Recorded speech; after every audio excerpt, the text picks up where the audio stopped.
Yeah, I know that. We're gonna go ahead and call this meeting to order. And the first order of business is we're gonna open an invocation led by Delegate Stacy Carroll. Please bow our head. Father God, we come to you right now just simply to say thank you for our service to this Commonwealth and to our communities. God, thank you for giving us the tenacity to serve, drive, and be here to conduct business on behalf of those that we serve. God, we ask that you be in the mix, give us the creative ideas to do the work and implement these ideas in a loving, spirited fashion. In Christ's name, I do pray. Amen. And Mr. Jeff Stephen will lead us in the Pledge of Allegiance. Pledge allegiance to the flag of the United States of America and to the republic for which it stands, one nation, under God, indivisible, with liberty and justice for all. And we do have quorum. Yes, sir. With that, we're gonna start with introduction of members at the table. We'll start all the way over here to my left. We'll work our way around. That way everybody can get situated on the other side of the room. Good afternoon, everybody. I'm Matt Rowe, new member of the Fredericksburg City Council, and today I'm filling in for Councilor Janet Holmes, who couldn't be here today. I'm Woody Henson, Board of Supervisors, Westmoreland County. Jason Bellows, Board of Supervisors, Lancaster County. Joseph Shep, Hanover, Carolina, Saltwater Conservation District Director. Ronnie Gill, Board of Supervisors, Essex County. Delegate Philip Scott represent the 63rd District, which has parts of Spotsylvania and Orange. Eldon James, staff. Jillian Hall staff. Tara Duran, Senate District 27. Delegate Stacey Carroll, House District 64, representing parts of Stafford County. Lori Hayes, Spotsylvania County Board of Supervisor. And then we'll go to members who have joined us online. Okay, the members we have online, I'm gonna call you out, so you know who's up and you can introduce yourself. Senator Perry. Good afternoon, Senator Russet Perry, 31st District, parts of Loudoun and Fauquier counties. Delegate Joshua Cole. Good afternoon, everyone. Delegate Joshua Cole, Virginia 65th District, City of Fredericksburg, Stafford County, and Spotsylvania counties. Delegate McAuliffe. Good afternoon, everybody. Delegate John McAuliffe, Loudoun and Fauquier as well. And let's see, Supervisor Mike Snyder. Hi there, Mike Snyder, Madison County Board of Supervisors. Supervisor Brian Nickel. Brian Nickel, Orange County Supervisor. And Supervisor Guy. Maya Guy, Stafford County Board of Supervisors. Thank you. Did I miss any commission members online? Yes, sir. Uh-oh. Oh, this is Keith. Okay.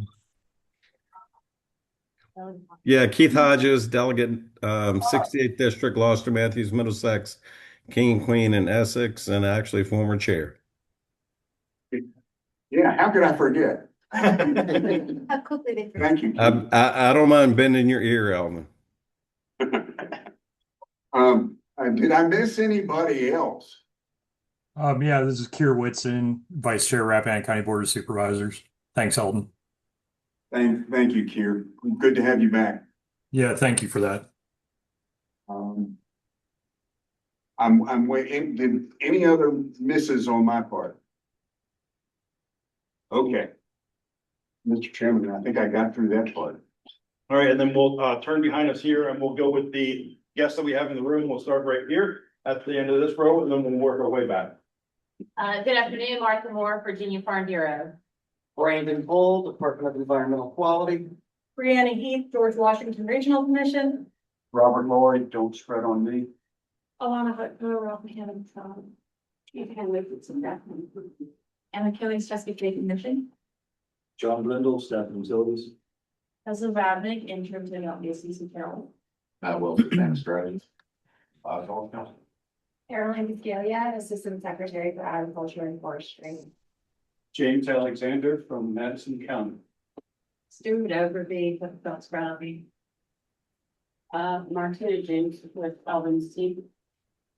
Chris Pomeroy, Hockville, representing the Virginia Association of Municipal Wastewater Agencies. Lisa Hall, Northern Neck County Distribution. Jesse Adams, waterwaycleanups.org. Thank you all. And then, any guests that we have online? Lisa Mountcastle for Senator Richard Stewart. Chief Charles Boots Bullock with the Potomac Indian Tribe. Madeline Green with the Potomac Riverkeeper Network. Don McCowan, Piedmont Environmental Council. Jane Reeve, I'm also representing the Potomac Indian Tribe. Michelle Edwards with the Rappahannock Rapidan Regional Commission. Danielle Kiakia with Revere. Good afternoon, Ian Whitlock with Dominion Energy.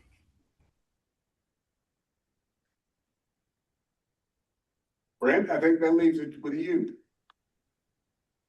Tommy Blackwell, retired Commissioner of the Revenue, Essex County, and friend of the Rappahannock.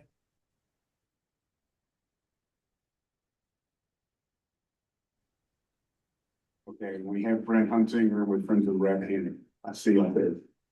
All right, I think we got everybody. Mr. Chairman. All right, and then we'll move along to review and approval of the agenda. James, there's something that you have for us to update on this. Yes, sir. We have one change in the agenda that you have in front of you. Jay Ford has, the last minute was unable to join us. Madeline Green, who you heard introduce herself with the Potomac River Keepers Network, will be representing the Chesapeake Bay Foundation when we get down to item 6E and little I. We have a motion to approve the agenda as amended. So moved. Second. Been properly moved and second. All in favor? Aye. Any opposed? The agenda is approved.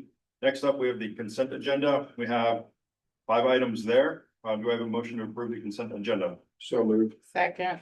We have a motion and second. Any discussion? All in favor? Aye. Any opposed? Passed unanimously. Next up is public comment. Is there anybody here in the room for public comment? I think we have a view. Please take the podium. Introduce yourself.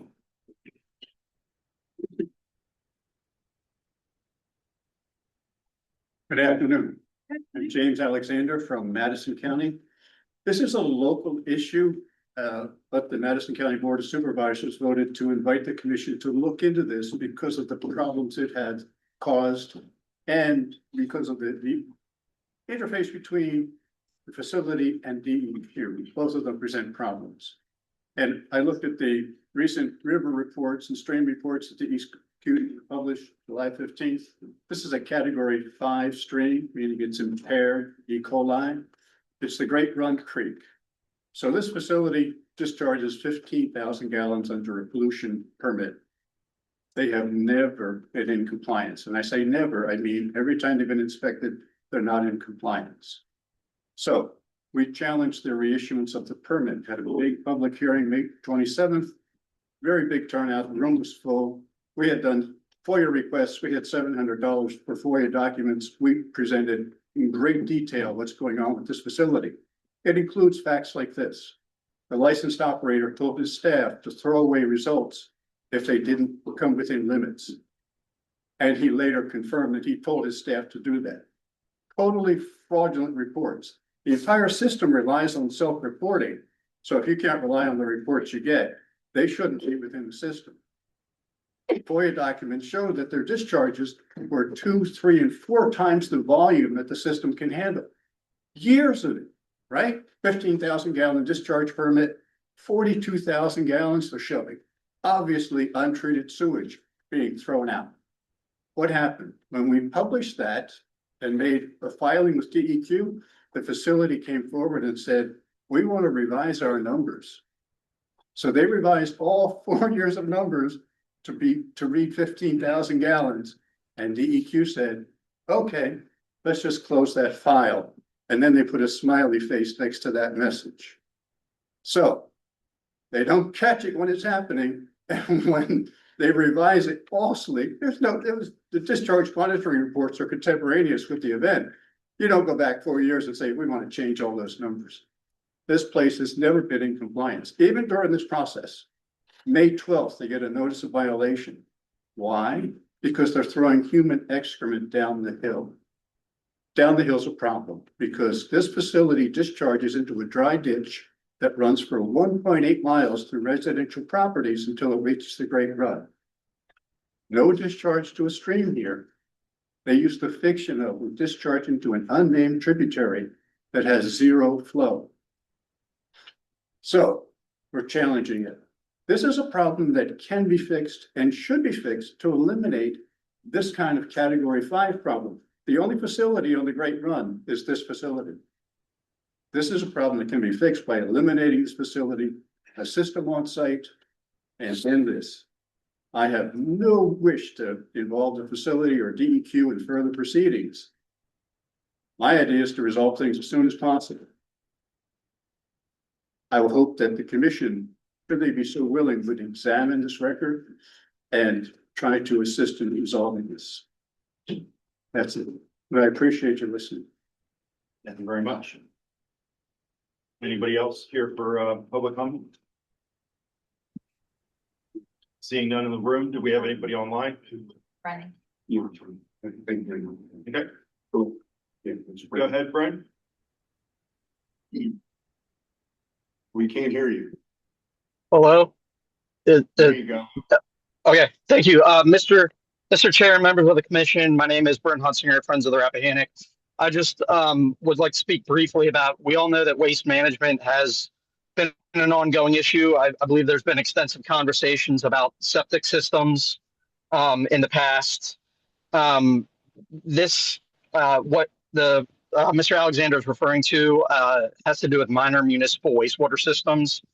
And this, I would just like to say, that particular permit that is being contested in Madison is not the only case of some repeated violations of some permit holders in the Rappahannock watershed. I won't go too far down, where others are. I'm glad to get into that offline as members would like to.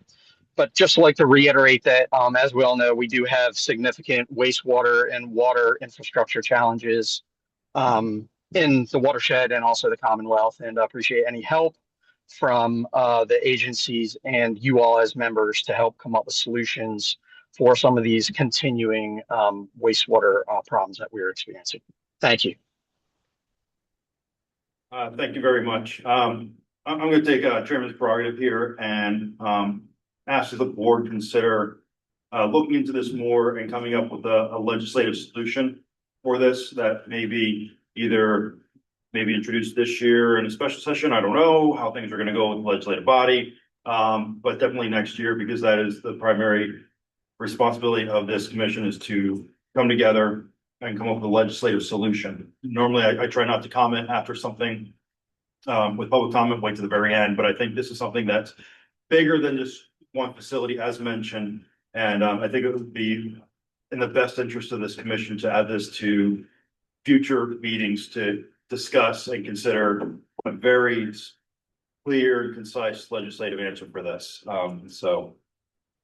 James, is there anything you'd like to add to this specific topic? Just a clarifying question. I assume this will be in the context of the bigger picture of the basin. This being the Mountain View being mentioned here is an example of a problem that is not just Mountain Views, but it may be larger. I'll look over my shoulder at Brandon Bill, and is there a larger issue, Brandon, with DEQ? I think it's something we'd be happy to chat with the commission about. And Mr. James, that would be the goal, is to have a little bit more information for the next meeting to decide whether or not this is something that needs to be addressed and should be addressed. And then from there, we can kind of move forward, just based off the two gentlemen that spoke. Anybody else here for public comment online? Moving on to the next thing is the annual review and adoption of electronic meeting policy. This is required annually. No policy changes from what we adopted last year. And so the request is that we adopt the same thing as last year. Do we have a motion for that? So moved. We have a second? Second. Any discussion? Hearing no discussion, all in favor, say aye. Aye. Any opposed? Motion carries. Next thing is the Chesapeake Bay Agreement refresh and Phyllis. Yeah, yes.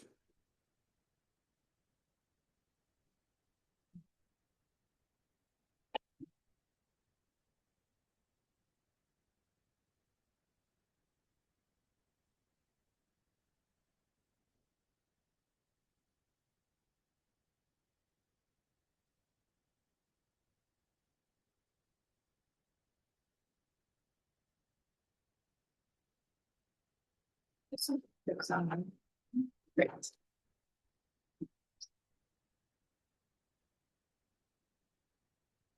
I am not the keeper of the Chesapeake Bay Agreement, so I only have 2 copies, but I'm happy to pass those around and you can take a look at them. I also have a QR code that you'll see in the presentation where you take a picture of it, it'll take you to the virtual version. But you can take a peek at the physical version.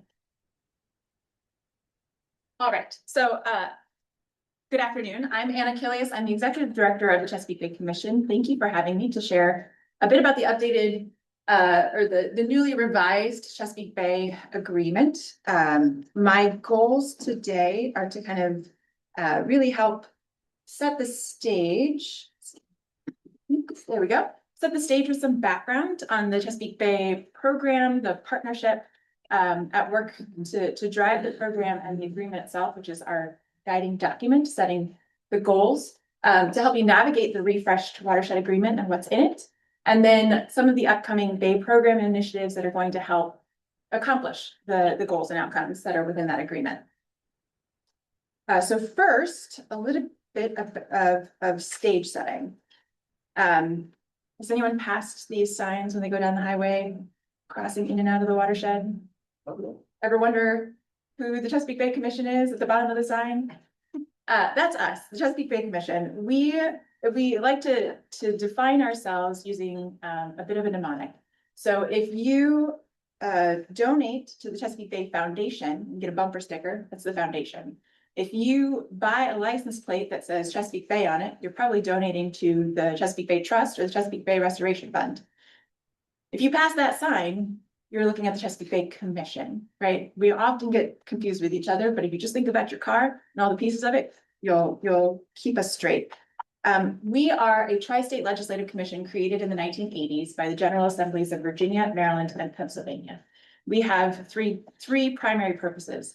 The first is to drive science-based policy in each of those states in order to enhance the Chesapeake Bay's health and move forward the efforts of our collaborative restoration effort. We also serve as a legislative voice within the Chesapeake Bay Partnership.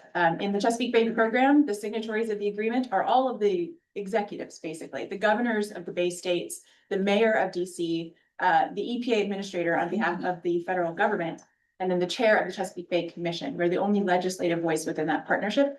And that was very purposeful with the understanding that it was going to take both lawmakers and executives to accomplish this mission together. So we needed to be talking to each other. And then our final mission is to be a liaison and an advisor to Congress when it comes to the needs of this partnership in terms of budgets and bills. So we take all of those very seriously. Our members, our 21 members, are pulled from those 3 states, 7 from each, 2 state senators, 3 House members, 1 cabinet level appointee, and 1 citizen member. Here in Virginia, Senator McPike and Delegate Askew lead the Virginia delegation. Senator Stewart, Delegate Flaxam, Delegate Carr fill out the remainder of our legislators. Secretary Bulova is our cabinet level appointee, and Pam Northam is our citizen member. We also have a defense liaison, the commander of Navy Region Mid-Atlantic, Admiral Barnett, who joins us at our meetings. So moving from the commission to the Bay program. So if you think of, you're in your car, you pass the sign, but you want to know who is on the road with you, right? Everyone in the car with you helping to drive the restoration effort, that's the program. Everybody that's on along the ride to help accomplish this mission. And the people driving the car are the executives, the chair of the commission, and the EPA administrator. You'll hear a lot about Bay program. Sometimes it gets conflated with EPA's Bay program office. They're not the same thing. The Bay program is really all of us. It's everybody working towards the restoration effort. So the broader partnership is really who I'm going to be referring to when it comes to accomplishing the goal and the outcomes in the agreement together. This has been the road that we've been on up until now. The story really starts in the 1970s when Senator Charles Mathias from Maryland, he took a 5-day, 450-mile tour of the Chesapeake Bay because he had been hearing from both watermen, farmers, and scientists that there was something wrong, that our living resources were in pretty dire straits. And based on that trip and his travels and his conversations, he passed a legislation that tasked EPA with studying the problem and telling us what do we need to do to solve this? How do we bring back the living resources of the Bay? And based on that study, they identified that one of our major challenges is water quality, and causing water quality degradation was too many nutrients, nitrogen, phosphorus, sediment, too much of that entering the Bay, and putting stress on our living resources.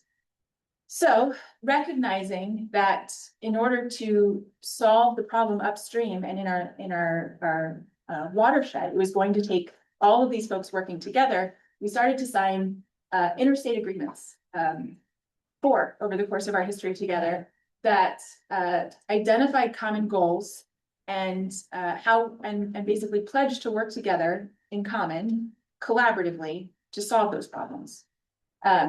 Each of those agreements, it's kind of hard to see, it's a small screen, but each of those agreements builds on each other, and I'm learning from the lessons of the past and growing together as a partnership.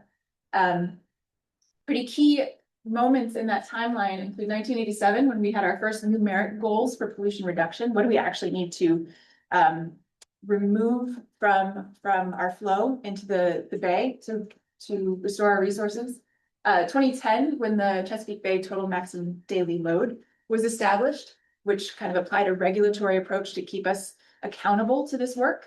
And then the 2014 Bay Watershed Agreement, which is the one that we are under now, where we really kind of double down on accountability and adaptive management together as a partnership. Now in 2014, when we drafted that agreement, a lot of the targets that we set for ourselves were supposed to come due in 2025. And as we approached 2025, I think we recognized as a partnership that we had been successful, fully successful, on about a little over half of those targets.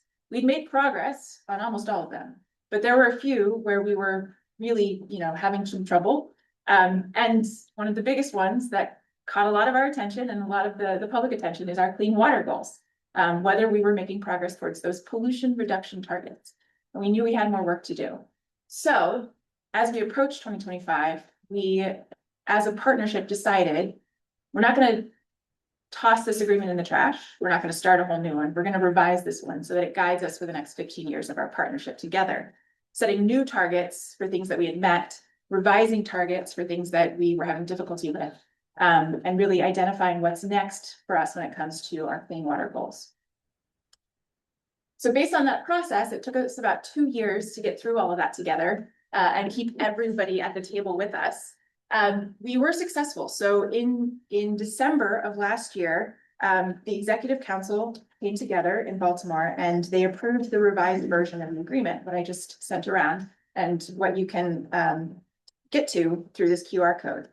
This was a very extensive process because we had to get to unanimous agreement on every word in that document. And it started with the recommendations of our subject matter experts. So every time we came to one of the topics in that agreement, we first went to the folks who do that work and said, what's next? If we're successful, how do we double down on that success? If we're facing challenges, how do we overcome those challenges? If we're really hitting a wall, how do we rethink this?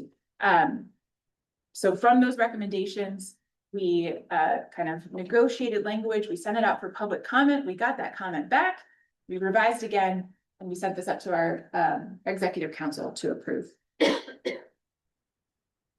So how do you read this refreshed watershed agreement? The very first thing I want to point out is the very first thing you'll see when you open up the document, and that is the vision that we all hold in common as a partnership. When we first started discussing revising the document, we weren't sure we were going to touch the vision. We had talked about it over and over again, and we were having a hard time putting our words or putting our thoughts and our values into new words. But I mentioned there was a public comment process where we sent the language out and invited folks to tell us what they thought about it. And one of those comments came back and said, "I've listened to your presentations and what you are intending to do with this revised agreement. I think I can help you with a better vision." And we read it and it was phenomenal. So when we took the document back up, we stole it. We asked permission, but we stole it. And just to read through it, because I think it summarizes the refresh. So we envision a Chesapeake Bay region where clean water flows, wildlife thrives, and farms, forests, and fisheries are healthy and productive. It's a place where people from all walks of life feel connected to the land, to the bay, and local waterways, to their communities, and to the rich cultural heritage that makes this watershed unique. Together, we are building a future that is environmentally and economically sustainable, resilient, and full of possibility, where everyone can enjoy and help conserve the natural beauty of the bay and the lands and waters that surround it today and for generations to come. So, in sum, water, land, life, people. We couldn't have said it better ourselves, so we didn't. We adopted it. And that is basically the 4 core goals of this newly refreshed watershed agreement. We used to have 10. We didn't lose any. What we did was simplify the message. It was hard to explain 10 to someone in an elevator, when you're going, two floors. How am I going to be able to express this partnership to someone in 10 seconds? Well, now I can do it with 4 fingers, and basically encompass the entirety of what it means to have a healthy and holistically restored Chesapeake Bay watershed. So a lot of effort was put into simplifying the message so that the public can follow along with our work. These goals are interconnected. It's why you see it as a puzzle piece. Healthy landscapes preserve clean, sustainable flows of water. Clean water provides the critical component of habitat that our wildlife and economically critical fisheries need. And then the communities are really both the agents of change and the beneficiaries of that change. They have to be part of the stewardship. They also need to be the ones that get to experience the benefit of all of this work. So in each of those 4 goals, we have 21 outcomes with specific targets. This is where we determine how we're going to measure progress. What does it mean to have healthy landscapes? What does it mean to have clean water? So each of these outcomes, if you dig in, you'll see how the partnership is going to measure progress, how we're going to hold ourselves accountable to the next 15 years of work together. I'm happy to dig into any of these, but I only have limited time, so I'm not going to take you through all 21. But I might pause for just a moment so we can look at clean water, because I know that's one of deep importance to everyone. So for clean water, the whole goal is reducing pollutants entering the bay and its rivers to achieve the water quality necessary to support aquatic life, wildlife, and human health. I want to take you to this one. Yeah, reducing excess nitrogen, phosphorus, and sediment. This is the Chesapeake Bay total maximum daily load related outcome. And our goal here is to implement the practices and controls needed to reduce nitrogen, phosphorus, and sediment to meet the total maximum daily load, to restore water quality and meet standards so that we can enjoy the streams, rivers, and bay. Over the course of this agreement together, what we are going to do for this outcome is through 2030, we will continue accelerating the completion of the plans that we already have in place. All of the jurisdictions have watershed implementation plans. We're going to keep working on those and hopefully pick up the pace.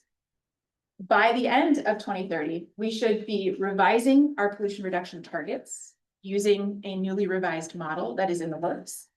We should be updating our watershed implementation plans or writing new ones, whichever is necessary.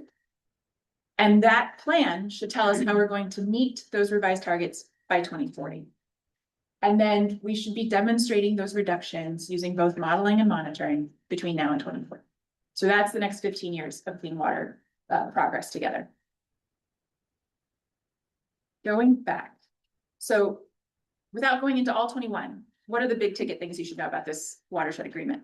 First, the timeline is 2040. I've said this is going to guide the next 15 years of our partnership together. I think one of the things we recognize with the watershed agreement is this is not going to be a mission accomplished, we've finished and we get to walk away.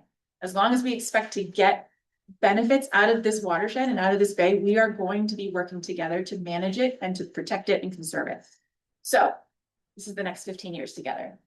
There is a midpoint check-in in 2033, which marks the 50th anniversary of our partnership together, where we're going to assess and course correct if necessary.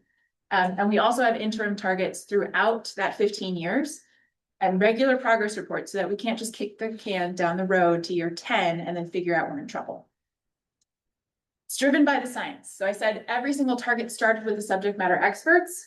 We specifically asked them to identify how do we maintain the gains we have and how do we address the threats that we are facing. We renewed our focus on why. Why are we conserving these things? What is the value that we're trying to get out of them? And are we sure that we are conserving the right thing to get that value?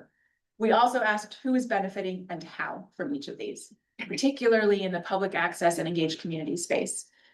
Things like, it's not just good enough to have a public access site, but can everybody access that site? Is it ADA accessible? Are these sites throughout the watershed? Are they in both our rural areas and our urban areas? We also determined that having one goal for our changing climate and kind of siloing everything there was not as successful as making sure everybody was planning for this change. All of the changes that we're experiencing. So now every single outcome, every single target needs to be thinking about what do we need to plan for the future conditions that we will see and that we are experiencing. And then, you know, how do the actions we take change our future? Key dates and timelines. I've already gone through these, so I'm not going to spend a lot of time here. But as I said, this is through 2040 when we will revise or rewrite the next agreement. We have that key midpoint assessment in 2033, timed with the 50th anniversary. And 2030 is going to be a huge date for us in the clean water space, because that is when we will need to have those new or revised watershed implementation plans in place. So we know the practices we need to put in place to meet our water quality goals. So here's the next 18 months of implementation. First, we have been spending a lot of time updating the Bay program's governance. These are the rules of the road for us, the partners, when we meet together, so that we know how we're going to make decisions, how we're going to discuss things, how we're going to incorporate the public into that work. So a lot of time has been spent on governance and really kind of this schematic of leadership and implementation and support. Not important today, but just know this was the past 6 months together. Number 2, developing management strategies. These are the plans for meeting those targets. Having the targets is one thing, knowing who and how and what you're going to do to meet those targets is the more important thing. So all of our experts and teams working on these are currently putting together management strategies, which will go out for public comment again, to identify what steps we're going to take along the way to meet our targets. And then finally, we have to finalize that updated watershed model I mentioned so that we know what our planning targets are for pollution reduction. And we're also thinking about a new way of meeting those targets over time. So just this watershed model is a behemoth. It is not just one model, it is a model of models. There are many things that go into it, so it takes quite a long time. And we have a peer review process that it goes through so that we know it is sound science. So there will be a lot of effort between now and the end of 2027 to make sure that model is good and will guide us for the next, 12 years. And then I mentioned we're thinking about a new way of meeting those pollution reduction targets over time. You may hear it referred to as tiering the TMDL. What that means is that up until now, we've been very focused on the main stem of the bay, the red line in the middle, which is like the deep trench. Meeting water quality standards in the deep trench is the hardest thing we can do. It will take the most effort from everyone. And the theory was, if we are planning based on meeting the hardest thing, we will get the easier things along the way. The problem with that is it doesn't necessarily show the success along the way. Communities, the habitats, the living resources, we want to see that progress on our way to meeting all of the goals. So we're flipping our focus in a way. Instead of kind of aligning ourselves to meeting the deep trench middle of the bay, our proposal is to focus on the shallow water areas where the living resources and the habitats and the communities connect, where you will see the progress over time. Because the best way to get people invested in this is to make sure that they are seeing the benefits as we go. We're asking them to invest, we're asking them to make change. They need to see why. So you'll hear us kind of grappling with how does that change where we do our work, what work we do, what our timelines are, where the money's invested. So that's going to be a big shift for the Bay program over the next 5 years as we work on updating those implementation plans. And with that, I'll close. If you have any questions, happy to take them. Questions? I have one over here. I have one little one. Go ahead. I haven't heard a report for years, but it was a negative one, and you started cleaning up the bay about the Susquehanna. I really think 20 years ago, I was probably told at a meeting that 50% of the contaminants are coming out of the Susquehanna. I haven't heard us reporting on the Susquehanna. So I would like some information on. Sure. So one thing I can leave with, I don't have a million copies. I have one copy of the Chesapeake Bay report card, which kind of looks at each of the segments of the bay and gives a grade on how it's doing. 50% of the water entering the bay is coming out of the Susquehanna, which is why it's so important for Pennsylvania, Maryland, New York, the places that feed into the Susquehanna to do their part. Pennsylvania has made major contributions in the past 5 years. The mindset in Pennsylvania has really changed, really shifted. So much so that my chair is currently from Pennsylvania. The chair of the executive council is Pennsylvania's governor. And they have invested for the first time significant dedicated state dollars to non-point source, including a brand new ag cost share program that they're running up there. So don't quote me because the Pennsylvanians get this statistic right, and I just try to remember it. In the past 5 years, they have done 5 times as much as they did in the previous 10. They've really changed the narrative up there and invested. So you'll see in the report, the upper bay that's coming out of the Susquehanna is one of the watersheds that's doing the best in the bay. Thank you. Are you equally funded from the 3 states? The commission? Yes. Yes. Yes, all of our funding comes from state funds. We receive no federal dollars, which helps us communicate with Congress because there's no conflict. But yes, each of our 3 states is required to contribute equally. Any other questions? Seeing none, thank you so much for your time. Next up, the topic that we all loved, PFAS.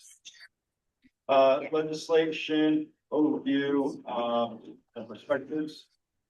The overview will be by Brandon Bull, Division Policy DEQ. Before we get into this, I want you to look for a repetition of somebody's name in here. We have a champion from this commission, and I wish we had a few more in the legislative body for the policy that comes out of this commission. Just saying. So the floor is yours, sir. Thank you. Good afternoon, everyone. I'm Brandon Bull. I'm the Director of the Policy Division at the Department of Environmental Quality. Happy to be here with you all to chat about the PFAS legislation that was passed during the 2026 General Assembly session. It was a big year for legislation on this topic. Before getting into this year, just a little bit of background. PFAS are substances with at least one fully fluorinated methyl or methylene carbon atom. It's essentially a carbon and a fluorine bond. I am not a chemist, I'm a lawyer, but the chemists who work at our agency tell me that that carbon fluorine bond is one of the strongest bonds in the chemical world, and that makes these chemicals very persistent. It makes it, it's very hard to degrade. It's very hard to break that bond. Depending on who you ask, you will hear ranges of anywhere from 10,000 to 15,000 different PFAS chemicals exist out there. Some of the main ones that are the most studied and that we talk the most about are PFOA, PFOS. We'll see those come up in some of the legislation we get to for in a little while, but I think it's important to note there are a lot of PFAS substances out there. These chemicals had a lot of useful properties, and so they were quite common in a number of consumer products. PFAS substances are what made couches stain resistant. PFAS chemicals are what made certain items of clothing water resistant, made certain types of cookware non-stick. So they had a lot of useful properties and were quite pervasive. I think it's important to note that the Virginia General Assembly has been addressing PFAS in legislation for a number of years. The first legislative action I'm aware of actually goes all the way back to 2019, when the General Assembly chose to phase out the use of PFAS containing firefighting foams for training and testing. Setting the stage for some of this year's legislation in 2024, there was legislation that directed the Virginia Department of Health to notify DEQ anytime there was a drinking water facility that had measured an exceedance of a PFAS maximum containment level in the drinking water, and that would prompt DEQ to initiate some investigative efforts to try to determine where that PFAS is coming from.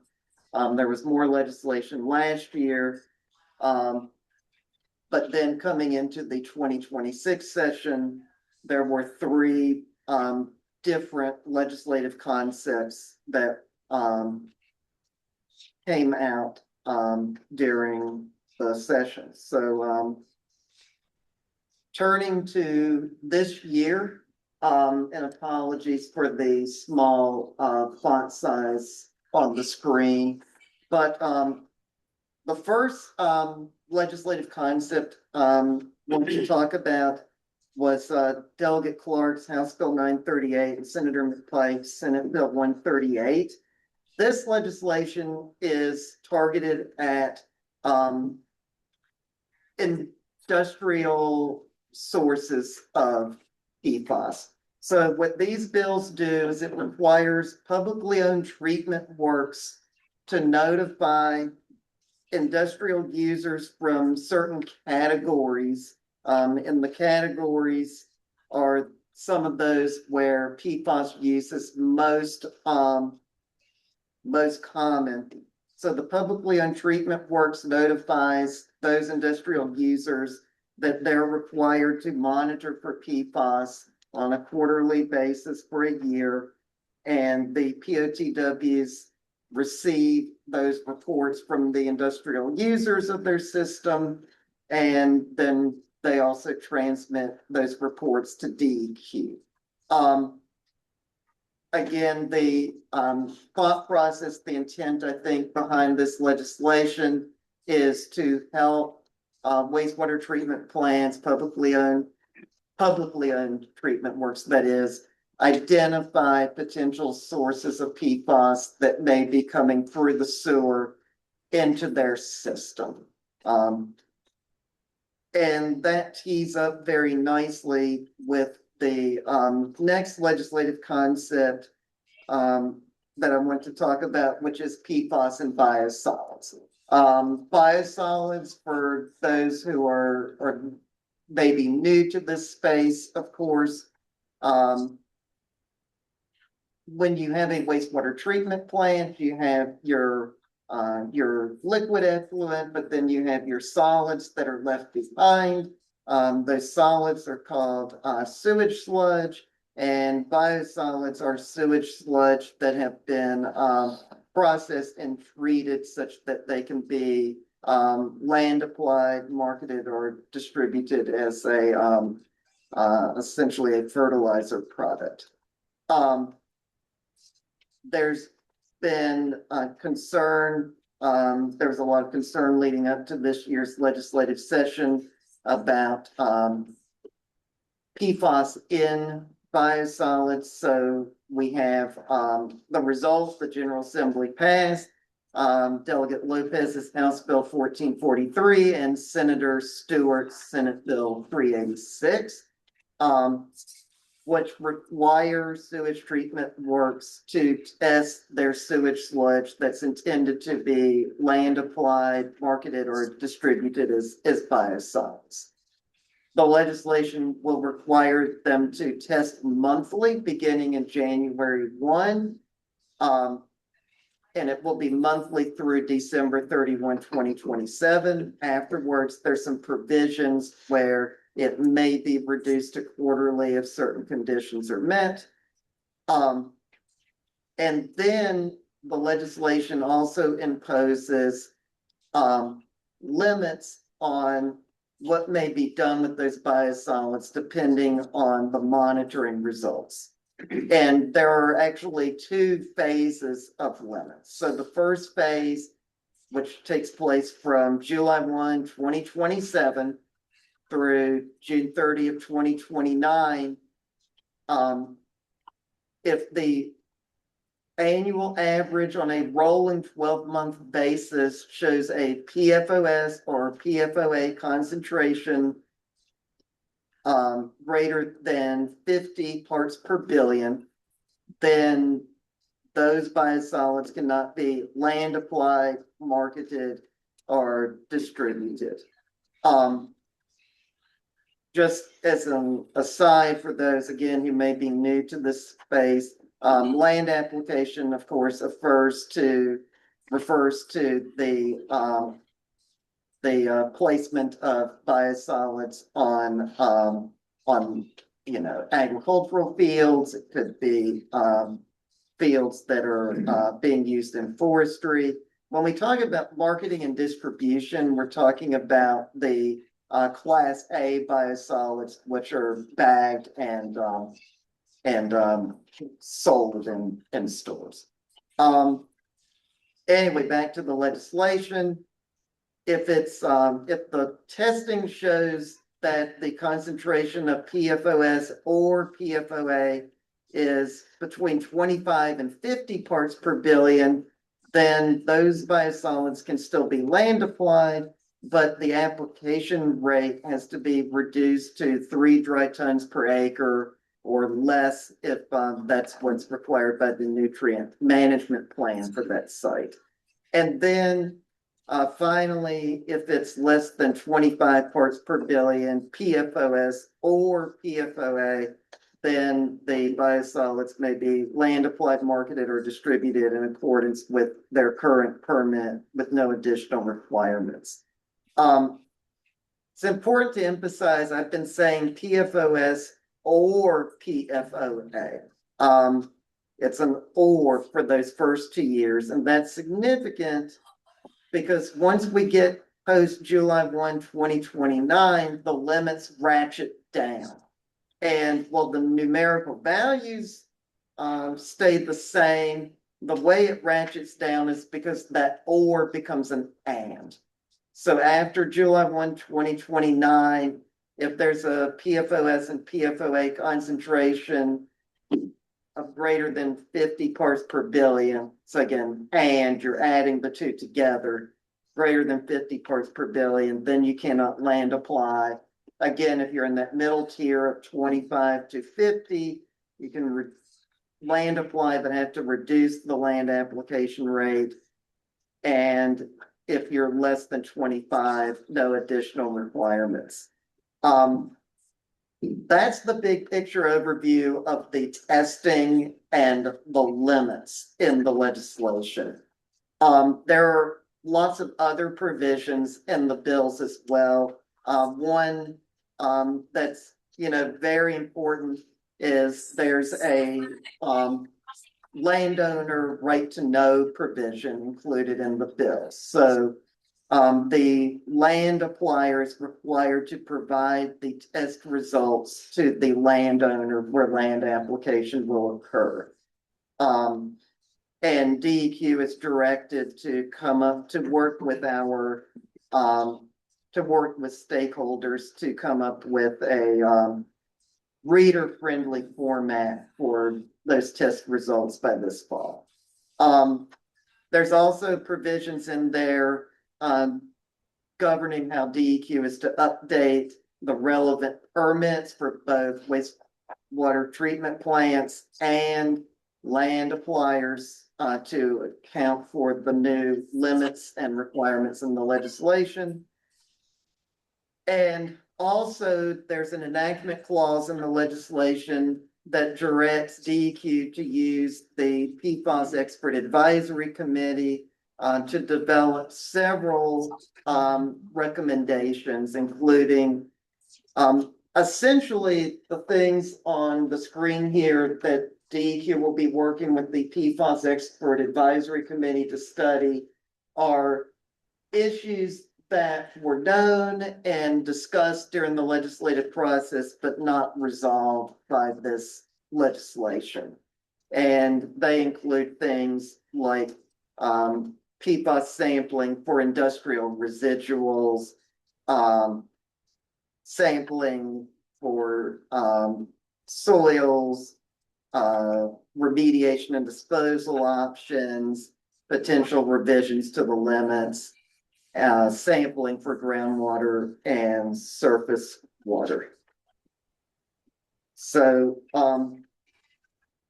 there is one more bill that I want to talk about, but this is a complicated bill and one that I know has generated a lot of interest. So we'll pause here and see if there are any questions from members of the commission on either of these first two bills. Questions? You go. Thank you. Thank you, sir. So the last bill wanted to talk about is Delegate Lauper's House Bill 1072. There's existing statutory language that allows localities to adopt an ordinance to have their own testing and monitoring of biosolids land application in their county. There are, I believe, a couple dozen counties in Virginia that have such programs or have adopted such ordinances. Not everyone who's adopted an ordinance has an active program. And this legislation provides that those local programs can include testing for PFAS, but if they do so, they're not eligible to get reimbursement for the cost from DEQ's sludge management fund. Again, DEQ is working actively to implement all of these pieces of legislation with the industrial user legislation. There is a letter to publicly owned treatment works that will be going out very soon, notifying them of this new requirement. We're going to be hosting a webinar for publicly owned treatment works later on in the summer to go over these new requirements. As far as the biosolids legislation goes, we are working to be ready to roll on July 1 with the necessary permit revisions that are required to incorporate all of these revisions. We are also going to be taking to the State Water Control Board a regulatory package that incorporates these legislative requirements into our regulations. And we have already had a meeting with the PFAS Expert Advisory Committee to begin working on the study components required by the bill, including some really good discussion about how to create a, reader-friendly, easily understandable format to implement that landowner right to know provision. Some of the things that we do, of course, are contingent on potential funding that, we hope to see in the Commonwealth's budget. So with that, appreciate the opportunity to provide an overview. It was a very active legislative session on this topic. A lot of discussion took place. I know there are a lot of stakeholders in this room who were involved in those conversations. Would be happy to take any questions from the commission at this time. Any questions? Seeing none from the members, I do have a question. If those requirements for the greater than 50 micrograms per kilogram, what happens with that product if it exceeds that? What are the disposal requirements? How does that get addressed? So that is, well, disposal options are one of the things that we're directed in the study to look at. Right now, when you have sewage sludge, if it's not land applied, the other alternatives out there are or land filling. There's with incineration, you have to achieve some very high temperatures in order to break those carbon fluorine bonds. I've seen some studies where there are folks who are working on and demonstrating ways to achieve that. Landfilling, of course, presents some challenges because landfills generate leachate. And if you put a substance that contains PFAS into a landfill, then you have to monitor to make sure that leachate doesn't include PFAS. This is also a topic that's really a national issue, not just a Virginia issue. I know EPA is doing work to support alternative disposal research. There might be some others who are going to speak later on the agenda who might have some thoughts on this as well. Thank you very much. Thank you. Up next is going to be Madeline Green, who has joined us online from Potomac River Keepers Network. Hi, you all. Just give us 1 second. Be ready for you. Can you say that one more time? All right, we are ready for you now.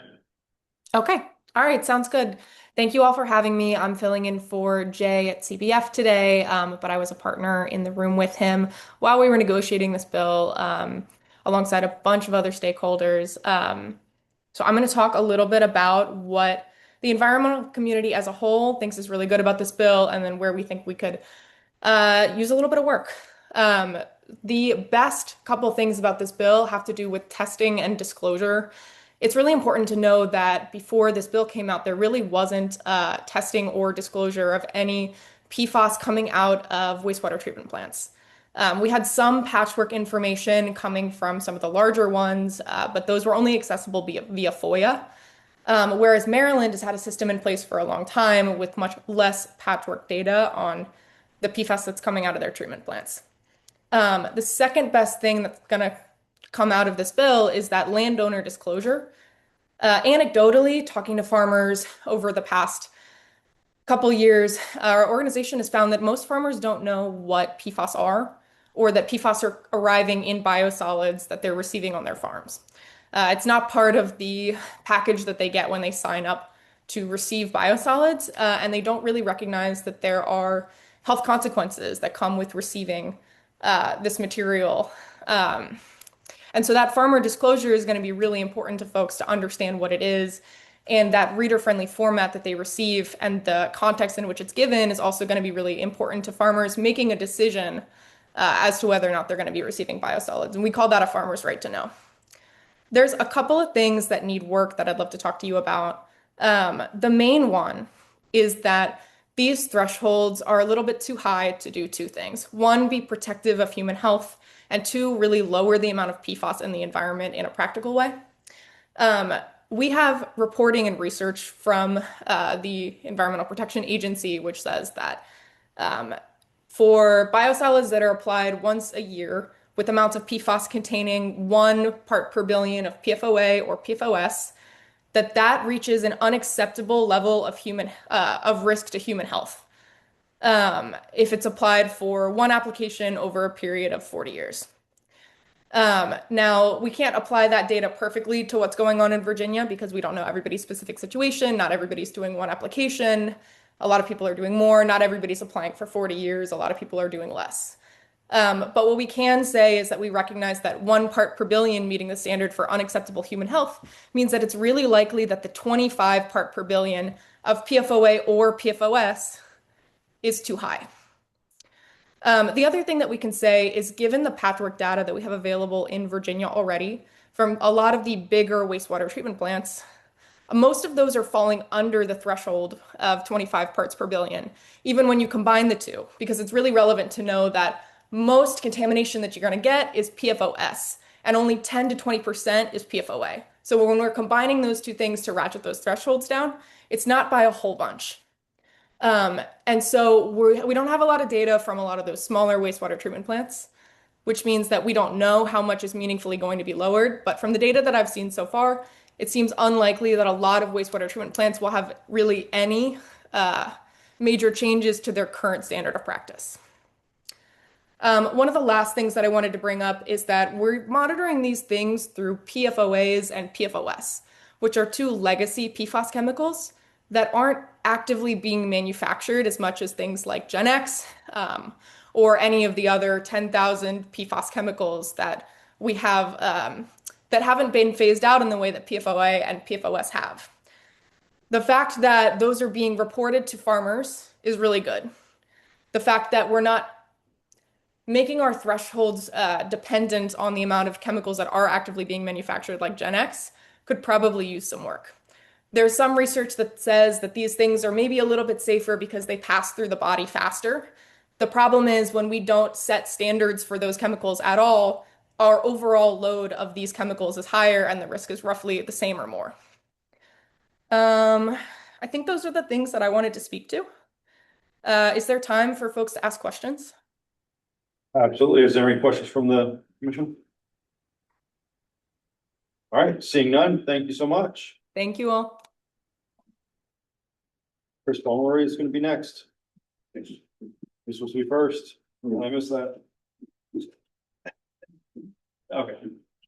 All right. Good afternoon, Mr. Chairman, members of the commission. It's good to be back with you. Thanks for having me today. Also appreciate the opportunity to work with, back during session. I think all the speakers on this topic on your agenda today, so appreciate them as well. I'm a water quality lawyer in private practice based in Richmond for 30 years now. I've had the privilege of working with most of the larger, some of the medium and smaller clean water, wastewater utilities around the Commonwealth, both individually and through their statewide association, the Municipal Wastewater Agencies Association. And then similarly, on the drinking water side of things, with the utilities and that sister organization, the Municipal Drinking Water Association.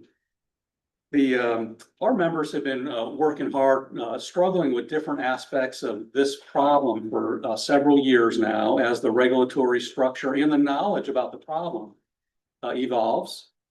Some of our members, for example, the Roanoke, one of the Roanoke's reservoirs and water supplies had become contaminated from a chemical manufacturing facility in West Virginia that was sending equipment over that area to be rinsed off. So tackle that problem, solve that problem, expensive wastewater treatment plant upgrade that the chemical company is funding. Richmond International Airport has had a highly publicized instance. Our member Henrico County has run new water lines to take people off of their private wells so they could have county water that avoids that problem. In Northern Virginia, Fairfax Water, the largest water utility in the Commonwealth, their Occoquan Reservoir has levels that are just above the new EPA standards. So they've been working hard to look up in the watershed to see where they can get reductions. The General Assembly passed the Occoquan specific bill on that just last year, 2025. Fauquier County here in the Basin, struggling with some legacy defense military type impacts, and they're addressing those. So we feel this problem in the municipal utility world. In 2024, for that reason, the Municipal Drinking Water Association was the lead proponent of a targeted legislation with a targeted approach that said, let's look at the water plants around the state that are being impacted by PFAS, and then task DEQ and give it regulatory powers to look upstream and figure out where it's coming from. How's it getting into the source water? The thought being, first priority is to get it out of the water that anybody's drinking. So we're very glad to support that work and continuing to support the DEQ lead on enacting and implementing that legislation. Now shifting from the drinking water to the wastewater management environment. Thing about these PFAS chemicals and thing about them is they are so extremely useful that they are in all sorts of different products. As a society, we love these products, it seems. I have all sorts of waterproof outdoor gear that contains these chemicals, stain-resistant coatings, and so much upholstery and carpeting that literally household dust is one of the highest levels of human exposure pathway. Food wrappers, when we want grease resistance for the pizza or the hamburger, PFAS stops that from bleeding through the paper. Right down to cosmetics, although the cosmetic industry is responding right now. Literally human beings put this on their skin every day. It's in all sorts of products because of the useful properties of that fluorine bond that Mr. Bull mentioned earlier. So that's kind of, therein lies the problem or the challenge that our society is grappling with. Some of these businesses that make these products or use these products, and some of the households that are using these products, we're discharging or releasing PFAS through our normal everyday lives back into the environment, into streams or into septic tanks and into groundwater that way. And then others of us were tied to central sewer systems where the same cycle repeats. So naturally on the central system, working my way around to the biosolids that comes from the treatment plants, we see some PFAS there, as you would expect. There are federal drinking water standards, and the drinking water piece that I referred to a moment ago is working off of those standards to upgrade drinking water facilities and remove upstream sources. There are no such standards derived yet, except for the special Virginia-specific type standards that a few states have begun to move in the area of adopting. There are no national standards on the wastewater side of things yet.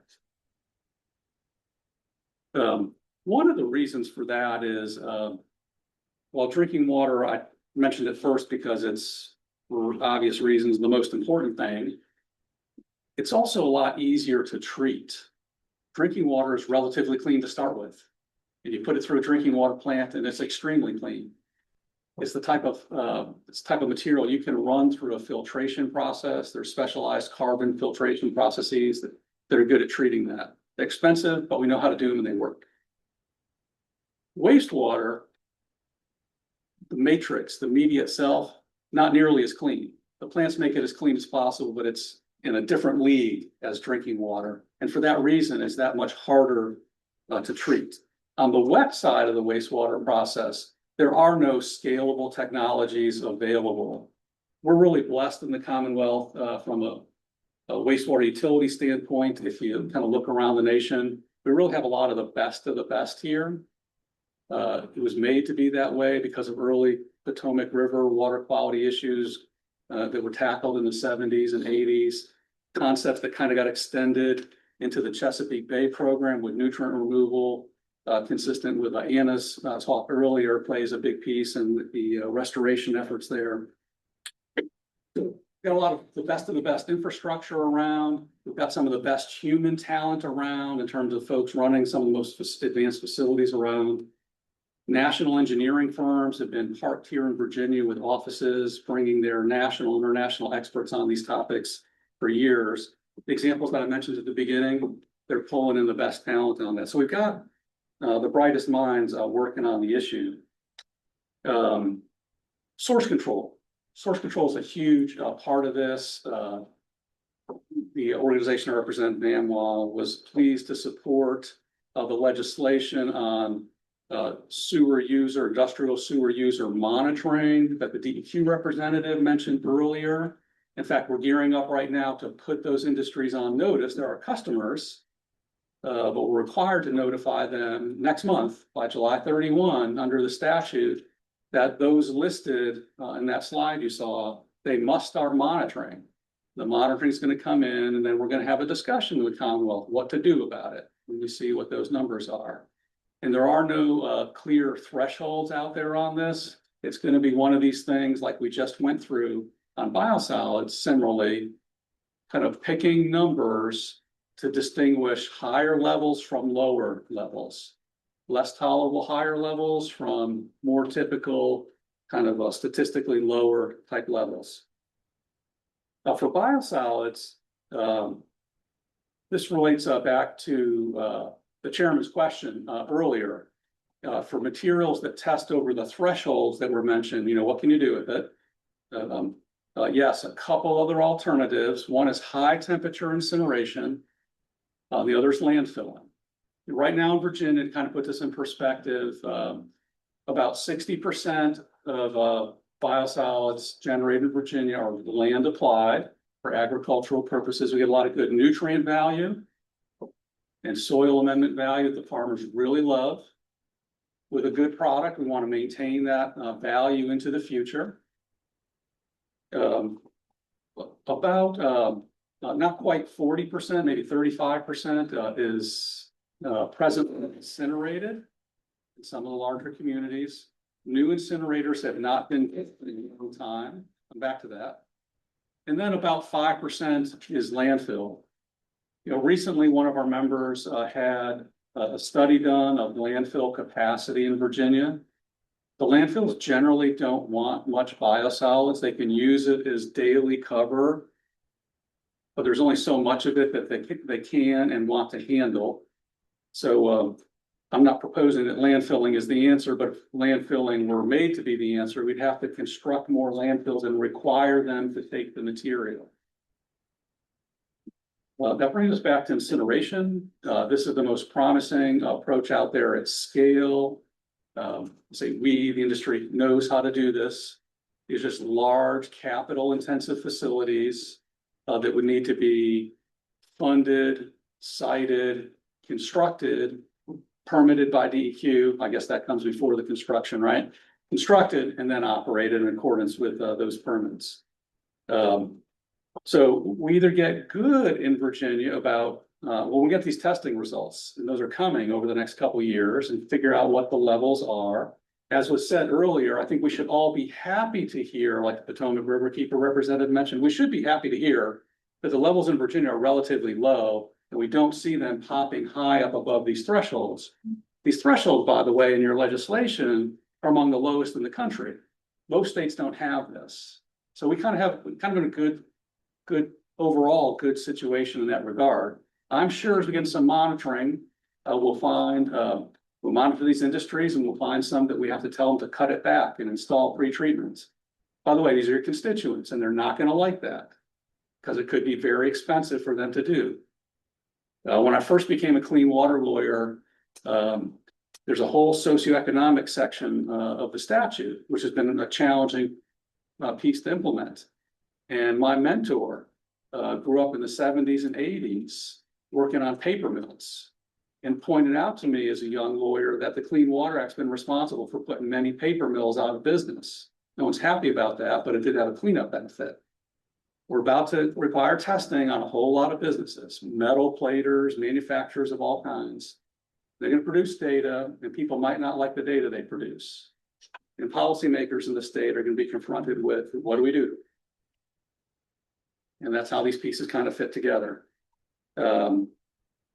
We got to get it out of, we got to get it out, we got to reduce it, the harmful PFAS, find them, reduce that in our everyday lives so that it's not in this carpet when I kick up dust like this. Apologies for that. And all these other products, including the ones that end up in the sewers. On the legislation, so where are we? We're notifying the industrial users, they start testing. Now they have to go out and contract for sampling and lab tests, start turning in that data. And then on the municipal wastewater side, by the way, back at the Water Commission meeting, almost this time last year, my client, who is Wastewater Association, volunteered to propose a testing regime to be administered by DEQ to get started on that. They're public bodies, they have nothing to hide. They were volunteering to do the testing. The legislation in the end went further than they were recommending for the first year, because they don't have the benefit of even knowing the data yet upon which to make informed decisions. Legislation went further. We participated in that process. I did on their behalf and worked with others to negotiate these limits, which, by the way, are the same numbers, very simple. We have a 2-year transition on the or and issue, but the same numbers as in Maryland, which, like Virginia, has a long history of having some of the most stringent water regulations in the nation. So we're right there again. And we're going to go get this data beginning January 1, and then July 1 have to very quickly adapt. Hopefully the data tell us what we heard the prior speaker say, that most of it is below the thresholds. That would be good news. There might be a couple surprises in there, they'll have to adapt. Meanwhile, the legislature, one thing that I don't think was brought up yet through the budget process that hopefully concludes over the next couple weeks, one of the items on the table is a statewide alternatives analysis. This goes back to land application, landfilling, incineration. What are the trade-offs for different citizens of the Commonwealth on that? Where's the optimum level of improvement, protection, that type of thing? What can we do with this? Land apply, landfill, high temperature incinerate. So I hope to see that study go. We recommended that. We get good information in front of the public and policymakers for decision making. So, Mr. Chairman, I guess those are my thoughts on where we are today. I'd be happy to attempt to answer any questions or participate in any further aspect of this today. Thank you again for having me. Any questions from the commission? Well, thank you. It's outstanding. My pleasure. Those questions. You mentioned that last statewide study. Is that part of what DEQ is doing with coming out of the 1443 legislation, or is that something else?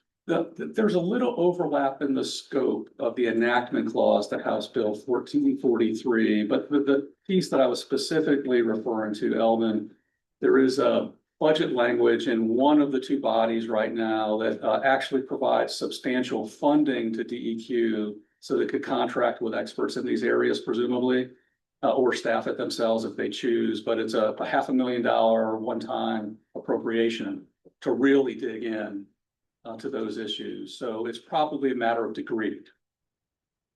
So the outcome of that study would be telling policymakers what? It would essentially conduct an analysis of the feasibility and impacts of the different alternatives. The 3 key alternatives or others that might be identified, but those would be 3 key ones. The 3, which is land applied, incineration, and landfill. Yeah. So in other words, what does it look to go down this path? How much incineration capacity would we need? Put a ballpark capital cost on that. Things like that. Thank you. Any other questions? All right, seeing none, well, thank you very much for your time, sir. Thank you, Mr. Chairman. And then, Martha Moore, Virginia Farm Bureau.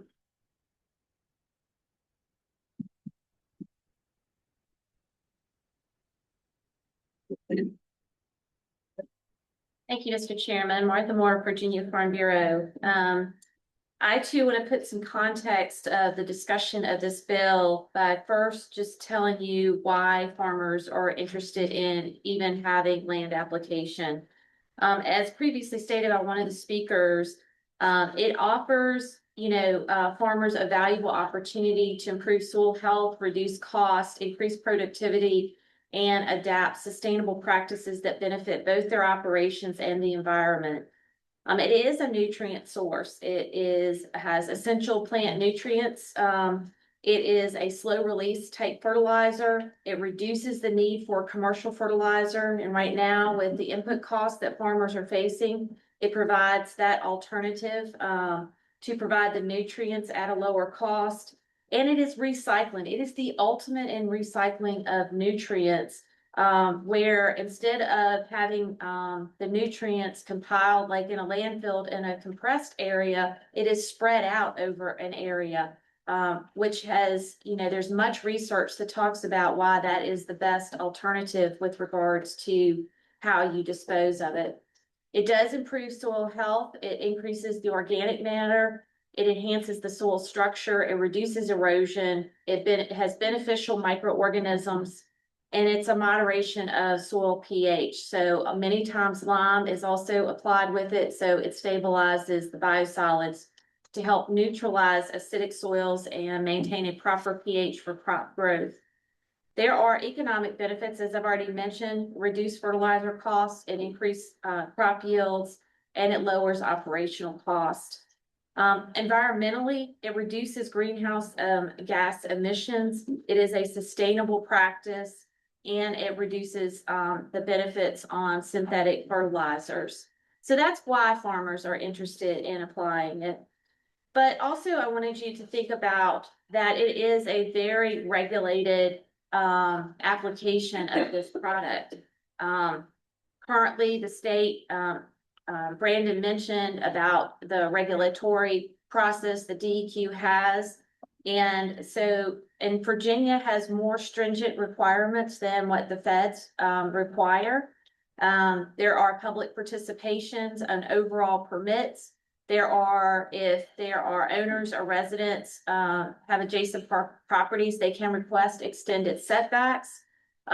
When we put the place for developing a statewide permit back in the 90s, what we also wanted was we wanted some consistency across the state. And that's why we came to the state to say there should be similar rules in similar localities and not a patchwork.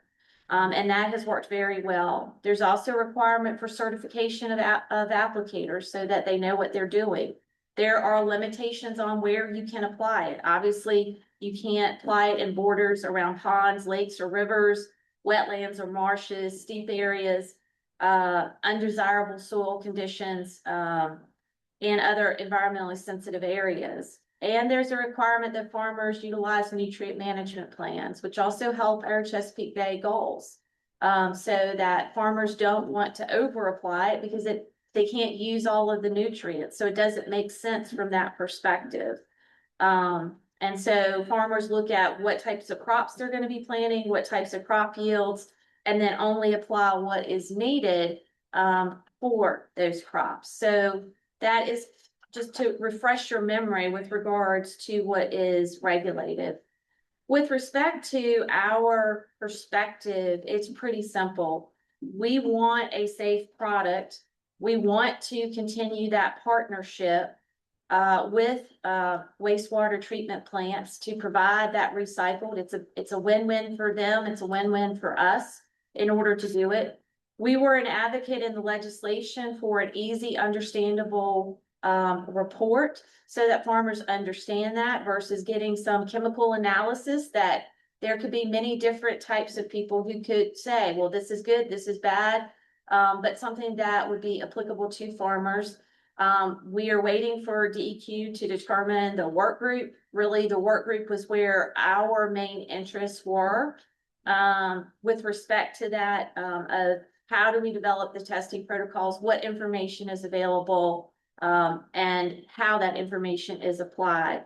We supported many of the budget amendments for the alternative analysis study, funding to make sure we had staff at DEQ in order to make sure that the regulations are adequately provided for. We also supported Delegate Lawfer's bill, which talked about allowing localities to also have their testing available in conjunction with the state requirements. And so we feel like that, you know, when years ago, localities were allowed to also have a testing protocol, many went ahead. What they found was the state protocols were being followed. And so you don't have that many localities now feeling the need to do it. We anticipate the same. There are going to be a lot of localities who are going to initially do it. And then I think once we see that we have a good program, which I have no doubt we're going to have a good program with regards to testing, especially if we look at the sources and we eliminate those. And also we are in, you know, alignment with Maryland and with other states, and we're ahead of other states in many cases. I've been at a number of meetings with my counterparts across the US, and they've asked me kind of what we've done and why we have done it. You know, at the end of the day, when these bills passed the General Assembly, each one of the speakers that you've heard from stood up and supported these. And so, as we know, all of this is a first step. We're waiting for the work group. And that's the next step to see how we're going to implement this. And then the final step, obviously, will be looking at those reports and continuing to follow the science. I do know that Virginia is ahead of many states with regards to research. There are, in fact, in this area at the AREC that Cooperative Extension runs, they are doing one of the national collaborative research on how materials are uptaked, what types of things they are seeing, as well as there's other research projects working with creating a nationwide database so that we know what the information is, we have good science, and that we're utilizing that. So we are very appreciative of all of the work that everybody has done because, like I said, farmers want a safe product. We want it to maintain that partnership because it does create a win-win. And so that's kind of our perspective with regards to the legislation. Thank you so much. Any questions? Quiet group today. Quiet group today. Thank you so much for your time. Thank you. Up next, Matt Wells with Virginia Biosolids Council.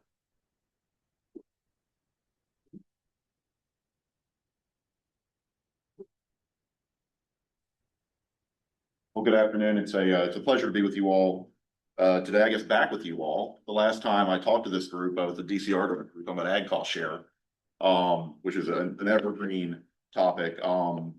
But I'm now with Advantage Strategy. We represent the Virginia Biosolids Council. I'm probably the newest to this issue compared to Martha and with Chris. So I'm doing my best to keep up.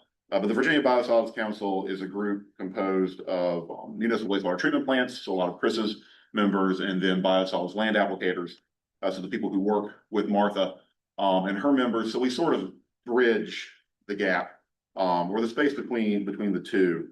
One of our core tenets is our code of good practice, and part of that is a commitment to the safe and responsible production and management of biosolids. Because of that, we have been part of this ongoing conversation that was at one point the Chesapeake Bay Commission what was involved in, had a number of meetings there, and then sort of transitioned into this legislative conversation. And I think, you know, this is a tough issue. You all have heard about this issue. This is a tough conversation. I've been around the lobbying space for a long time, and this was one of probably the tougher bills that I've had to work on. I think that it helps that by and large, all of the stakeholders are coming from the same general place, which is that we want what goes on our fields to be safe. I think we also all are aligned on the importance of source control in this conversation. You know, we are passive receivers of PFAS. We're not adding it to the biosolids coming in through the wastewater stream. So as we tried to move through the legislative process this year, I think I tried to focus in on sort of three key principles that would guide the Biosolids Council's engagement on a final legislative vehicle, and what should that bill look like. And then the first was that the bill should be meaningful. Right, we want to make sure that what we're doing is having a real and positive impact on Virginians. And kind of conversely, that we are not going through a lot of time and effort and money doing something that's not going to provide a real benefit, not going to move the needle from a safety standpoint. And I think with PFAS, that's really complicated for a lot of the reasons that you heard Chris talk about. You're talking about a very pervasive substance that requires incredibly sensitive testing. Right, like if you're wearing the wrong kind of shampoo and you do this testing, you've completely blown your sample. And you're trying to measure it in very, very small amounts, right? Parts per billion, parts per trillion. When it comes to biosolids as well, you're looking at concentrations that Chris again said that are much, much, much lower than you find in household items, and carpet, and dust, and foundation, in packaging. So that makes it difficult to get to something meaningful. I think the other side of that too is that a lot of the conversations that we have had to date about limits have been, particularly at the federal level, have been about drinking water. So when you hear about limits, most of those are in the drinking water context. But we're not talking about drinking water here. We're talking about a product that is spread in a very, very thin layer, maybe an inch, over a very large area. And it's handled differently, right? It's not drinking. And so you kind of have to look to a different path. You can't just mirror what those drinking water standards are, because they're not really appropriate in this instance. And so the second key principle was that whatever we come up with should be achievable. It's important, right? We've got to do the thing. That kind of follows from being meaningful. I think it's really easy to say, oh, we should completely solve the problem all at once. Let's do these really, really big things. But if they're not really doable, the consequences can be pretty significant. And that applies both to setting the limits, the timelines by which we have to achieve those limits, again, because of all the complications that make it so hard to do something meaningful on this. I think, again, in the case of biosolids, if you were to pass something that essentially functionally eliminated the ability to land apply these, you're going to do tremendous damage to our farmers, to Martha's members who rely on this, and you're also going to put our wastewater treatment plants in a bad spot. I know, Mr. Chairman, you asked about alternative disposal, and Chris talked about it a little bit about the limited availability of landfill space, the leachate issue, the cost, if you had to move it out of state, is prohibitive. Trying to stand up incinerators would, one, take a while, and two, require a tremendous, tremendous amount of investment. So we want something that we can do, because that's the only way that it's meaningful. And then the last part was that it should be based on science, and that also kind of guides the other two. And there's a lot of science that's going on now on both about the sources of PFAS, both at the wastewater treatment plants and on the fields. Are biosolids a significant source of PFAS versus rain deposition, versus air deposition, versus pesticides? Again, there's a lot going on in very, very small amounts. And then you have to look at, okay, what's happening to the PFAS that are present in biosolids? I think you all heard, 2 meetings ago from HRSD about some research that's going on here in Virginia as part of a broader national study about, okay, what do we call the fate and transport of PFAS, right? What happens to this PFAS that is in biosolids once it is land applied? And what the data shows is that there's really not much migration to the soil. There's not a lot of correlation between that land application and groundwater, PFAS in groundwater. And so you're looking at perhaps different factors, and that research continues, right? What's the uptake in food? Where is it going? I think that's something that we have embraced, and in some instances are helping fund this research because we want to follow the science. And I think at the end of the day, we managed to satisfy those criteria. And again, it was tough, but I think this is a really good example of stakeholders, legislators, the administration played a prominent role coming together to work out a really tough problem. And as a Virginian, I like that, because I like to think that we still have the Virginia way here, right, where we can come together, we can do tough things. It doesn't always work, but in this case, I think it did. there are folks, Madeline mentioned that I think some of her and her folks feel like it doesn't go far enough. We probably would have preferred a more measured approach with a longer timeline. That probably needs a good compromise, right? Everybody had to give a little. And I think he did have something that at the end of the day was meaningful. One, simply the fact that we have passed a bill to deal with this, and a lot of states are still grappling, right? I think the fact that we have set the limits, we have set a ratchet down, we have incorporated the landowner right to know. We added a provision in the bill to deal with spikes, right? What happens if you test a sample and you get this really hot sample, right, that has a really huge level of PFAS? Okay, we're going to retest that. We're going to put pause. We're going to retest it. One of the other things that I think was important in this bill in particular was the fact that if biosolids are coming in from out of state, they have to meet the same requirements as in-state generation. And that was important because I know there's a lot of concern about sort of if we pass lower limits than somebody else, they're going to wind up just pushing a bunch of stuff to us. And so we have said, look, if you're coming from out of state, you have to deal with our limits too. And I think meaningful too, because we're testing the point of testing was a big conversation here. And we're testing the wastewater treatment plant, which is really the only place that you can get like a real accurate sample, because again, the testing is so sensitive, and you're dealing with so many potential cross-contaminating factors once you get outside of the scope of control. The bill is achievable, just barely. You heard Chris talk about that this is basically the lower bound of where the wastewater treatment plants can go right now. I think one of the things that we didn't talk about was land application rates. There's some ratchet downs for land application rates depending on the level of PFAS. The lower 3 dry tons per acre is the low limit of what the equipment here in Virginia can handle. And the bill gives us just enough time, particularly thanks to the and/or ratchet down to comply. Again, it's gonna be tough. It's gonna cost money. We think it's doable. And then last, that it's science-based. And this is where I think the work group comes in. There's a lot of work to be done here. There's a lot of research that needs to continue. I think the fact that there's so many things that we have directed this work group to look at is an acknowledgement of the fact that there's still a lot that we don't know, a lot that we need to work on. I think we're committed to being part of that work and then to continue to work on this issue as things evolve. I would say again, what Martha said, this is a first step. The work group is going to chart the next steps. My hope is that we allow this some time to work, and I think it will work before we start talking about making any more significant changes. Let our wastewater treatment plants, let our farmers, let our land applicators catch up to this. Let's let it sink in. So again, I think I view this as a very positive outcome.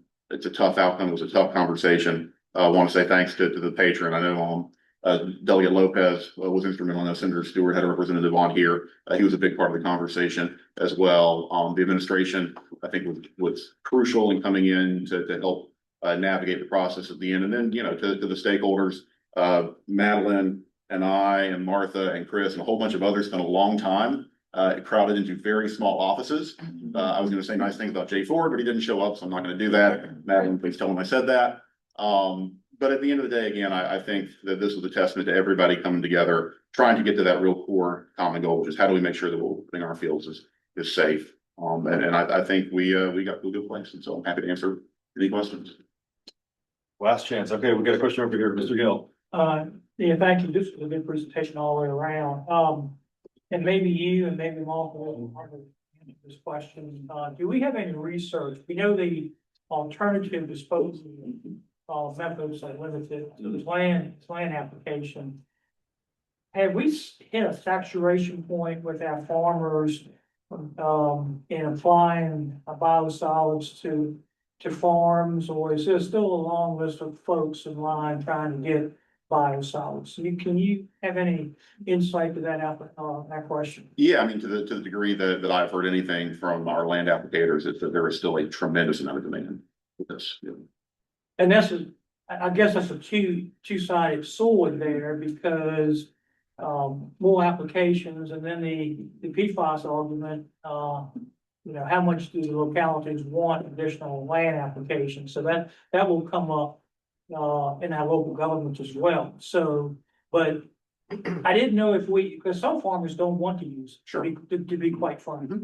And so, I didn't know where we were in that spec. No, there's still a lot of demand for it, and I do think, Martha talked about the kind of having a consistent statewide approach, that's important too, so that we don't wind up with this patchwork, and certainly it's every farmer's right to decide what they want and what they don't want to use longer. Mr. Bellows? Quick question. Has there been, you talked about the science, has there been any research that talks about when it's applied to the land, how it's being uptaking into the biological systems, either into the plants and then ultimately into humans? So there is research going on now, that I think Dr. Ian Pepper, is leading that, the Dr. Pepper study. And so I think that they have gotten data back, but I don't think they've done the analysis yet, but certainly probably something this group might want to hear. I think that was the critical to this, how it enters the environment and how it gets into the waterways and then ultimately like into fish and other resources and then back into humans. I'm not sure if that's gonna be, because I have the legislation in front of me right now where I'm looking at the study element of it. And I don't know if that's gonna be included in that, because there is mention of groundwater, surface water and all that stuff. So I'd be curious to see what that study produces and then what follow-up we can do with that. Yeah. And I would also say, just because it's not in the work group doesn't mean that we're not, or other people aren't interested in studying. There's a lot of research going on. Last year, the technical committee had presentations from a number of groups about the different aspects of the research going on. And I just made a note to myself, I need to go back and look at those presentations and see what we need to bring forward, given what we talked about. There was also, I was at the Environment Virginia Symposium this year in Lexington, and there were, I think, 8 PFAS segments. And so there's just so much research going on. Well, it seems like one of the primary things that we'd be concerned about water quality on everything water. Staying on task of what there's a lot of elements to this thing, but really how it enters the water and what aspect that has in the Chesapeake Bay environment is really critical to this commission. Yeah, absolutely. No, absolutely. And this is why, staff thought that was pertinent for us to take basically all today to really focus in on this, because there's a lot of moving parts, a lot of studies happening right now.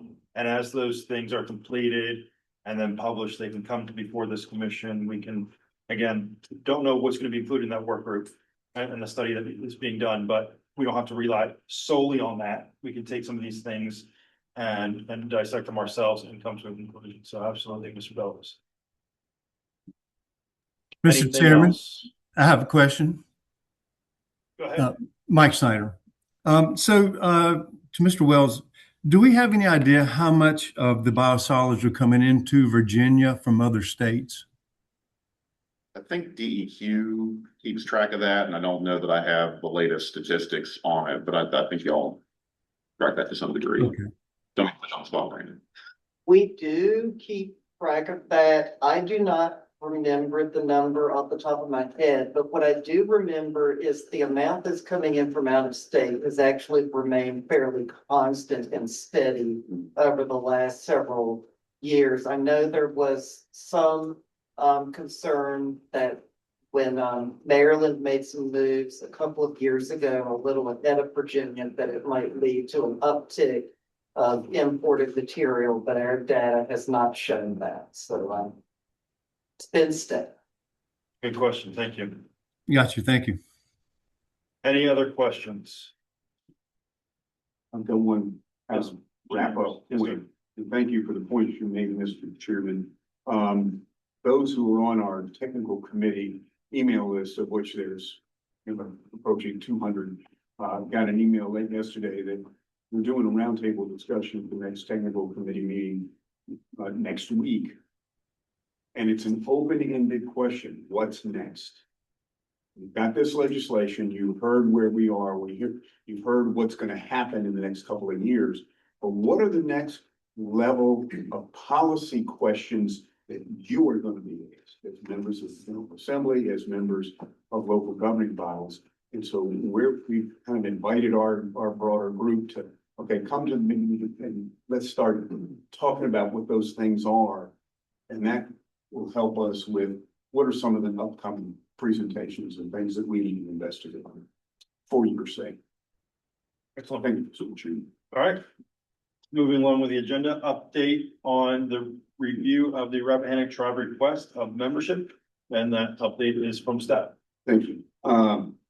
And this isn't going to be as all encompassing as I think all of us would have hoped, including me. At the March Technical Committee meeting, we heard an overview on the Rappahannock tribe from tribe staff. And we do thank Alana very much for that. That was very informative. Since that time, we've kind of fallen behind in our efforts, and that falls to me.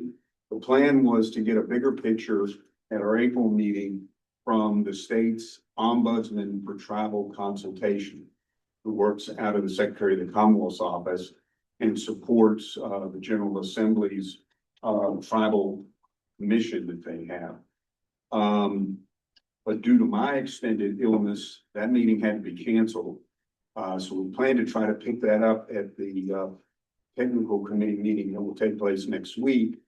But I was informed that the state's ombudsman, in conversation with her, that she's leaving the state, and we're gonna, in order to get that information from the state perspective, we're gonna have to wait till they name her replacement. So that puts us a little behind. I'm having to kind of rethink how we were gonna go about our research, because I wanted to gather that information first before we did some digging in. So my apologies to the commission. I can't help that. I didn't choose to get sick. I don't know, those of you who were at the last commission meeting remember, I was having a little problem with a cough. Well, that led to other things. And so I lost a fair amount of time. But we're going to work on getting back on track. I've got a reach out to, I was told I needed to talk to the secretary, and I have a reach out to the secretary waiting to hear back about how we might proceed with that element.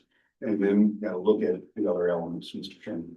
Thank you, Mr. James, and thankful that you're feeling better. And it is very apparent that you are doing much better this time than last time. So we are all thankful for that. But even though you were sick and that did delay some of the things, I want to point out, as with new administrations, there's a changeover in staff. And the outgoing staff really doesn't want to step on the toes of the incoming staff on this issue. And so we're waiting for that.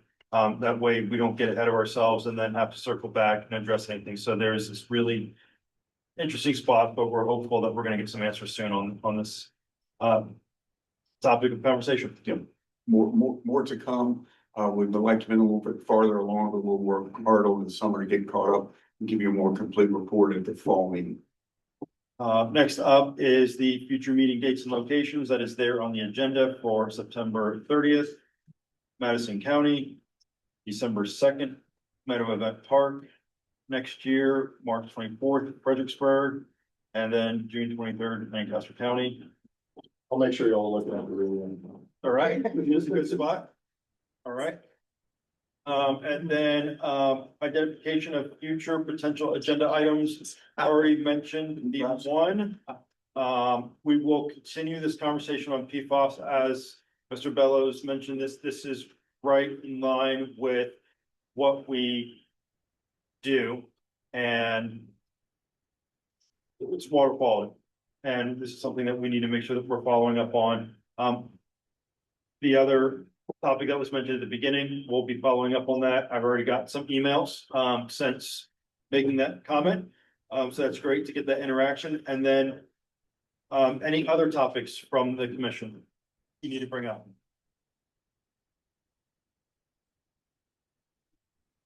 Quiet group today. Wow. All right. Does anybody have anything else for the good of the order? If you want us to just talk back to you, absolutely, Mr. Chair. I would say that I agree with you on the secondary information that we want to take a second look at, and I look forward to some more of what comes out of the PFAS working groups and see how we can implement that in our legislation for this coming year. Awesome. So do we have a motion to adjourn? So move. Is there a second? Any opposed? We're adjourned. Thank you all. Good call. Yeah. Oh, likewise. See you again. Good seeing you guys. Well, everybody's quiet today. We're on the summer law. Yeah. Well, this guy over here, normally he pipes up a heck of a lot more. He's quiet today.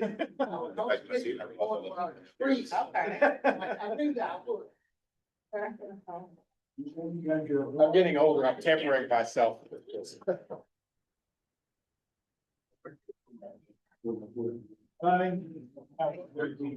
YouTube, boy.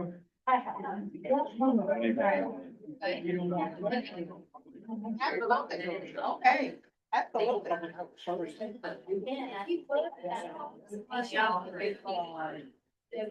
That's next one, right? I'm gonna have all the fun. I'm going to Italy, France, will do that. They locked